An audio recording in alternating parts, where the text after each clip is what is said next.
Overnight, the U.S. Senate inching closer to delivering Donald Trump his long-awaited big, beautiful bill. It hasn't come easy.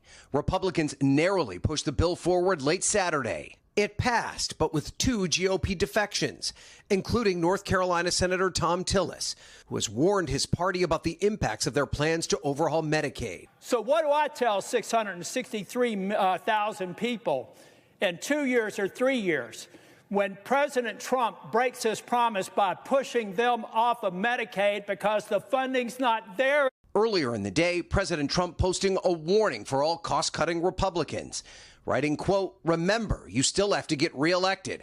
Don't go too crazy." The Senate bill creates new requirements for Medicaid and SNAP, also known as food stamps, with the goal of eliminating waste and abuse from the system. But Democrats and some Republicans, including Tillis, are worried the cuts will hurt vulnerable people and lead to cracks in the system, like rural hospitals closing. This bill produces the most amount of pain for the least amount of gain of any legislation that I can remember. The Tillis no vote drew the ire of President Trump.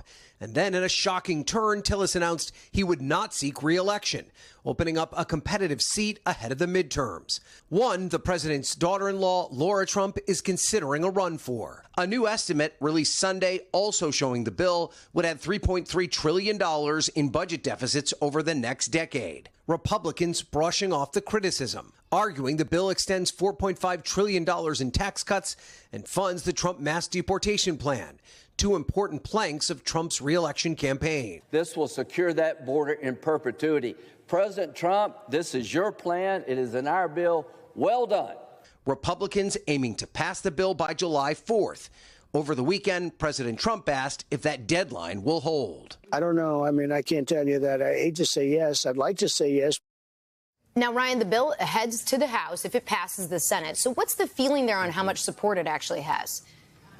Listen, there's a lot of uncertainty, Laura. Republicans can only afford to lose 3 votes in the House. And there are already several House members who've expressed concern over this current package. But there are still new challenges in the Senate before it gets there. After Republicans were dealt a blow over the weekend, the so-called Senate budget referee ruled that several parts of the bill are not in compliance with Senate rules, including one that was a last-minute add to help secure the vote of Senator Lisa Murkowski. She's a key vote to passing this bill. So what this all means is that the bill is a work in progress. The goal, though, is to get everyone on the same page by the end of the week. But as we've said, they have a lot of work to do. Laura. All right, Ryan, we know you're going to be tracking it all. Thank you.